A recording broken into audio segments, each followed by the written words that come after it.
কথা নেই বার্তা নাই, হঠাৎ করে একটা খবর দিয়েছে দৈনিক বার্তা, না বণিক বার্তা। হ্যাঁ, বাংলাদেশে বণিক বার্তা বলে একটা পত্রিকা আছে। তারা, আমি জানি না এরা কি বাংলাদেশ বিরোধী কর্মকাণ্ডে অর্থাৎ বর্তমান সরকারের বিরোধী কর্মকাণ্ডে লিপ্ত কিনা। যদি তা না হয়ে থাকে তাহলে এই ধরনের খবর কিভাবে দেয়? এমন কোনো খবর তো অন্তত দেওয়া উচিত না যেটা নাকি এই সরকারের ভাবমূর্তি নষ্ট করে। কিন্তু দেখলাম যে এরা কেয়ার করেনি। এদের ঘাড়ে কয়টা মাথা, অর্থাৎ যারা নাকি খবর লিখছে তাদের ঘাড়ে কয়টা মাথা বুঝছি না। তো খবরটা কি? খবরটা হচ্ছে যে দেশে দারিদ্র্যের হার বেড়ে প্রায় 28%, খাবারের খরচ আয়ের 55%। তো এই খবর দিয়েছে। তো এইটা কি কোনো ভালো খবর? মোটেও না। অর্থাৎ অন্য কথায় এরা বলতে চাচ্ছে যে আগের যে সরকার ছিল ওই শেখ হাসিনার সরকার, সেই সময় দারিদ্র্যের হার এত ছিল না। এখন কত ছিল কে জানে, আমি অবশ্য দেখি নাই, কিন্তু এর থেকে কম ছিল, সেটাই বোঝাতে চাচ্ছে। এই জন্যই তো এই যে বলছে দেশের দারিদ্র্যের হার বেড়ে মানে কি আগে যা ছিল তার থেকে বাড়ছে, এইটাই তো। তাহলে এটা কি ইনডিরেক্টলি আগের সরকারের প্রশংসা হলো না? এই বাংলাদেশের মুমিন মুসলমানরা তারা কি করছে? শেখ হাসিনাকে বিতাড়িত করছে গণ আন্দোলন করে। কারণ তারা মনে করছে যে শেখ হাসিনা বাংলাদেশের উপরে জগদ্দল পাথরের মতো বসে আছে এবং তাদের অনেক অসুবিধা হচ্ছে। তারা ঠিকমতো কাজকাম করতে পারে না, আয় উপার্জন নাই, মানুষ গরিব, ইত্যাদি ইত্যাদি। এই জন্যই তো। এবং একই সঙ্গে তাদের একটা মানে দুর্দান্ত অভিযোগ, যেটা অবশ্য বাস্তবও, যে আওয়ামী লীগের লোকজন যেখানে পাচ্ছে সেখানে চাঁদাবাজি, তারপরে ঘুষ, দুর্নীতি, দখলবাজি ইত্যাদি করে তারা হাজার হাজার কোটি টাকা তারা আয় করছে এবং একই সঙ্গে সেইগুলো বিদেশে পাচার করছে। এবং যে কারণেই বস্তুত বাংলাদেশের মানুষের কষ্টের কোনো সীমা নাই। তো এই ধরনের একটা পরিস্থিতি থেকে উদ্ধার পাওয়ার লক্ষ্য নিয়েই তো এই যে এরা গণ আন্দোলনে সামিল হয়েছিল, এই যে অল্প বয়সী পোলাপানদের নেতৃত্বে, বস্তুত জামাত, শিবির, হিজবুত তাহরির এদের নেতৃত্বে। কিন্তু গত 1 বছর চলে যাওয়ার পরে তাদের যে আশায় তারা আন্দোলন করছিল ওই আশার গুড়ে বালি হয়ে গেছে। অর্থাৎ যা তারা চাইছিল তা তো হয়ই নাই, উল্টে তাদের কষ্ট আরও বেড়ে গেছে। এটাই তাহলে খবরের মূল থিমটা কি দাঁড়াচ্ছে? আগের সরকার ভালো ছিল, এটাই তো। তো দেশে দারিদ্র্যের হার বেড়ে প্রায় 28%, খাবারের খরচ আয়ের 55%। অর্থাৎ একটা মানুষ যা আয় করে, বিশেষ করে দিনমজুর শ্রেণীর যারা আর কি, তারা যা আয় করে তার 55% টাকা তারা খরচ করে কিসে? খালি খাবারের জন্য। অর্থাৎ একটা রিক্সাওয়ালা অথবা একটা মজুর অথবা একটা শ্রমিক যদি 100 টাকা দৈনিক আয় করে, তাহলে তার খাদ্য অর্থাৎ মৌলিক যে চাহিদা শুধুমাত্র খাবারের জন্যই তাকে 55 টাকা খরচ করতে হয়, আর বাকি খরচের জন্য থাকে মাত্র 45 টাকা। তো বলা বাহুল্য এটা তো খুবই অপ্রতুল। ঢাকা শহরে এমনকি একটা বস্তিতে 1 রুমের একটা ঘর, যে কোনো বস্তিতে 1 রুমের একটা ঘর নিতেও তো এখন 8-10 হাজার টাকার নিচে পাওয়া যায় না। তো 8-10 হাজার টাকার নিচে যদি পাওয়া না যায়, তাহলে তো স্বাভাবিকভাবে এই 55% টাকা যদি খাদ্যে যায়, তাহলে সেক্ষেত্রে তার ভাড়া দিতে সমস্যা হয় না। আর ভাড়া যদি ঠিকঠাক মতো দেয়, তাহলে এই খাদ্য খাবার তাকে কম খাইতে হয়। বিষয়টা এরকম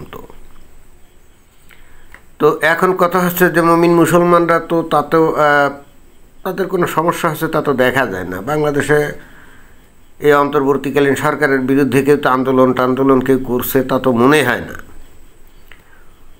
নাকি এদের উপরে গা শোয়া হয়ে গেল, অথবা এমনও মনে হতে পারে, মানে যেটা আমার কাছে মনে হচ্ছে, যেহেতু জামাত, শিবির, ইসলামী দলগুলোর নেতৃত্বেই বস্তুত এই আন্দোলন হয়েছিল, যদিও পরবর্তীতে বিএনপি এসে দাবি করে যে তারাও ছিল।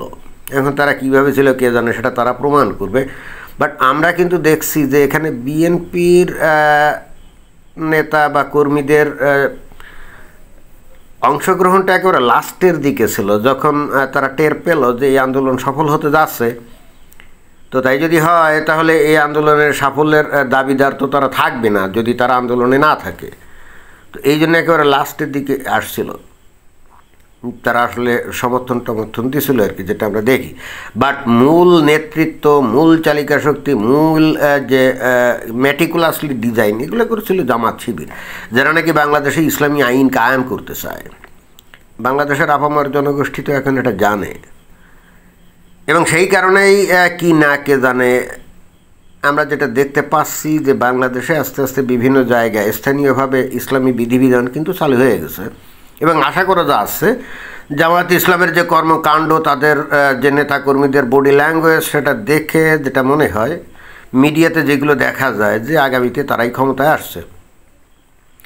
এবং বর্তমান যে সরকার আছে তারাও কিন্তু কেন জানি ম্যাটিকুলাসলি প্ল্যানও করছে যে জামাত যাতে ক্ষমতায় আসে। সেটা কীরকম, আপনারা যদি দেখেন যে এই বর্তমানে আওয়ামী লীগের আমলের তুলনায় অনেক অনেক বেশি কিন্তু চাঁদাবাজি, তারপরে ওই যে মব ভায়োলেন্স বলি, বা বিভিন্ন জায়গায় গিয়ে ভাঙচুর, লুটতরা, যেগুলো আগের তুলনায় অনেক বেড়ে গেছে।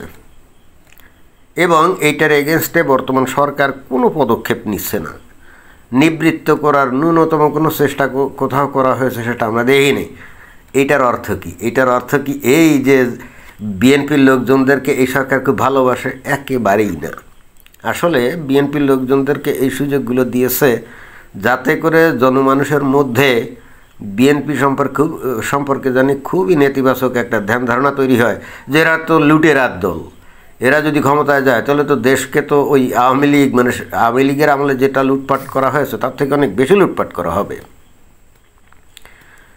তো অর্থাৎ অন্য কথায় মেটিকুলাস ডিজাইনের যে অংশ সেটা হচ্ছে যে বিএনপির জনপ্রিয়তায় ধস নামানো। কারণ বিএনপি তো স্বপ্ন দেখছে তারা ক্ষমতায় চলে গেছে, তাই না?